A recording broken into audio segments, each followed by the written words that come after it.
দিল্লির খবরে নজর রাখতে হবে। সরকার পক্ষের কাছে চ্যালেঞ্জ, এক দেশ এক ভোট তা পাশ করানো। এবং এবারের ভোটের আগে, সাধারণ নির্বাচনের আগে এজেন্ডাতেই ছিল বিজেপির এক দেশ এক ভোট। ঠিক সেই জায়গা থেকে শুরু করে প্রেস্টিজ ইস্যু, যখন এক দেশ এক ভোট বিল পেশ হবে টেবিলে, তখন যেন সব সাংসদরা থাকেন। হুইপ জারি করা হয়েছিল, কিন্তু তার মাঝেই দেখা গেল 20 জন সাংসদ গরহাজির। প্রেস্টিজ ইস্যু অবশ্যই, এবং যেখানে সংখ্যা একটা গুরুত্বপূর্ণ ভূমিকা নেয় লোকসভা এবং রাজ্যসভায় যে কোনো বিল পাশ করার ক্ষেত্রে, শুধু পাশ কেন, পেশ করার ক্ষেত্রেও গুরুত্বপূর্ণ ভূমিকা নয়। যে আমরা গতকাল দেখলাম ভোটাভুটি হলো বিল পেশ করা নিয়েই, সেরকম একটা জায়গায় 20 জন সাংসদ গরহাজির। এই 20 জন কারা? বিজেপি কিভাবে দেখছে? এই 20 জনের বিরুদ্ধে কি কোনো পদক্ষেপ করা হবে, শোকজ হবে? মৈত্রেয়ী রয়েছেন নয়াদিল্লি থেকে, আমার সঙ্গে বলতে পারবেন মৈত্রেয়ী?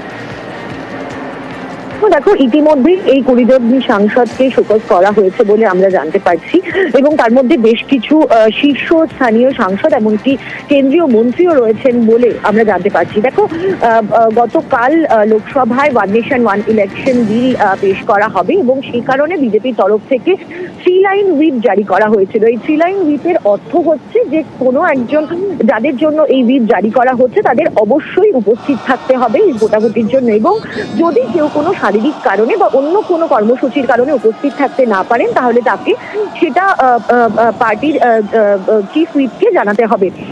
এক্ষেত্রে দাঁড়িয়ে দেখা গিয়েছিল যে প্রধানমন্ত্রী নরেন্দ্র মোদী, তিনি পর্যন্ত অনুপস্থিত থাকার জন্য তার মন্ত্রক থেকে জানানো হয়েছিল যে তার পূর্ব নির্ধারিত কর্মসূচি রয়েছে, তিনি উপস্থিত থাকতে পারবেন না। সেখানে এই 20 জন সাংসদ তারা কিন্তু না জানিয়ে অনুপস্থিত ছিলেন, এবং যার ফলে কিছুটা হলেও অস্বস্তিতে পড়তে হয়েছিল বিজেপিকে। ভোটাভুটির সময় যদিও মেজরিটি থাকার ফলে তারা এই ভোটাভুটিতে তারা পাশ করাতে পেরেছিলেন, কিন্তু বিরোধীদের যে ভোটের সংখ্যা ছিল সেটা কিন্তু যথেষ্টই বেশি ছিল, এবং কার্যত বলা চলে বিজেপির 2/3 মেজরিটির যে মার্ক, সেই মার্ক তারা তো পৌঁছাতে পারেনি, বরঞ্চ মেজরিটির যে অ্যাবসলিউট মেজরিটির যে মার্ক, তার থেকেও কিছুটা হলেও তারা কমেছিল। ওইটাই শুরু থেকেই যে বলছিলাম যে এটা একটা সম্মানের ব্যাপার, প্রেস্টিজের ব্যাপার, যে এক দেশ এক ভোটের কথা বিজেপি বা এনডিএ বারবার বলে আসছে।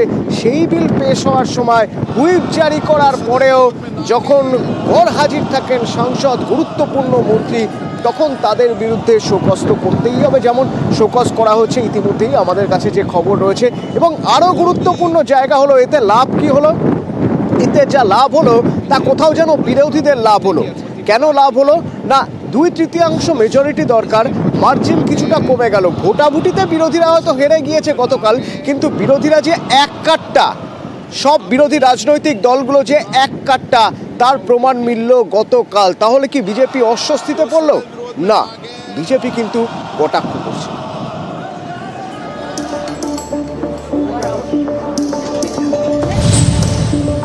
এক দেশ এক ভোট বিজেপির দীর্ঘদিনের দাবি। মঙ্গলবার সেই বিল পেশ করা হয় লোকসভায়। এই বিল পেশ নিয়ে এদিন ভোটাভুটিও হয়। প্রথমবার সংসদে ইলেকট্রনিক মেশিনে ভোট দিলেন সাংসদরা। ভোটাভুটিতে এক কাট্টা বিরোধীরা। ফলাফল এনডিএ 269 আর বিরোধীদের ইন্ডিয়া 198। কোনো বিল পাশ করাতে হলে 2/3 সংসদের সমর্থন দরকার, অর্থাৎ লোকসভায় বিল পাশ করাতে 362 জনের সমর্থন প্রয়োজন। আর এক দেশ এক ভোট বিল পেশ নিয়ে সমর্থন করেন 269 জন সাংসদ। 2/3 তো হয়নি, 2/3 ভোটে তো যেতেনি, কারণ সংবিধান কে অ্যামেন্ডমেন্টকে পাস করাতে গেলে 2/3 ভোট চাই। হুইপ জারি করেও ভোটাভুটি যখন হলো, তখনও 2/3 মেজরিটি পেলেন না এনডিএর শরিকরা। ফলে একদিকে ইন্ডিয়া ব্লকের শরিকরা তারা মনে করছেন যে এটা বিরোধী ঐক্যেরই জয়। লোকসভায় এনডিএ সাংসদ 292 জন। এর মধ্যে চন্দ্রবাবু নাইডুর দল টিডিপির 16 আর নীতিশ কুমারের জেডিইউর আসন সংখ্যা 12। এরা এনডিএর বড় শরিক।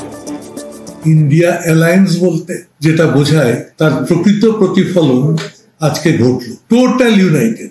যদি তেলেগু দেশম পার্টি আর জেডিইউ কোনো সময় যদি চলে আসে, আর 2/3 এই বিল পাস হবে না।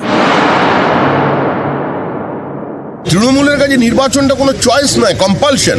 তৃণমূল নির্বাচন চায় না। তখনও তো আদবানিজি বলতেন ওয়ান নেশন ওয়ান ইলেকশনের কথা, তখনও আমাদের 370 ধারা এজেন্ডার মধ্যে ছিল। আমরা যেটা বলেছি সেটা আমরা করে দেখাবো। এরপরে কমন সিভিল কোড বিল, যেটা আমাদের দীর্ঘদিনের এজেন্ডা, সেটাও বাস্তবায়িত হবে। দেশ জুড়ে একসঙ্গে ভোট, সব রাজ্যে একসঙ্গে লোকসভা এবং বিধানসভা ভোট।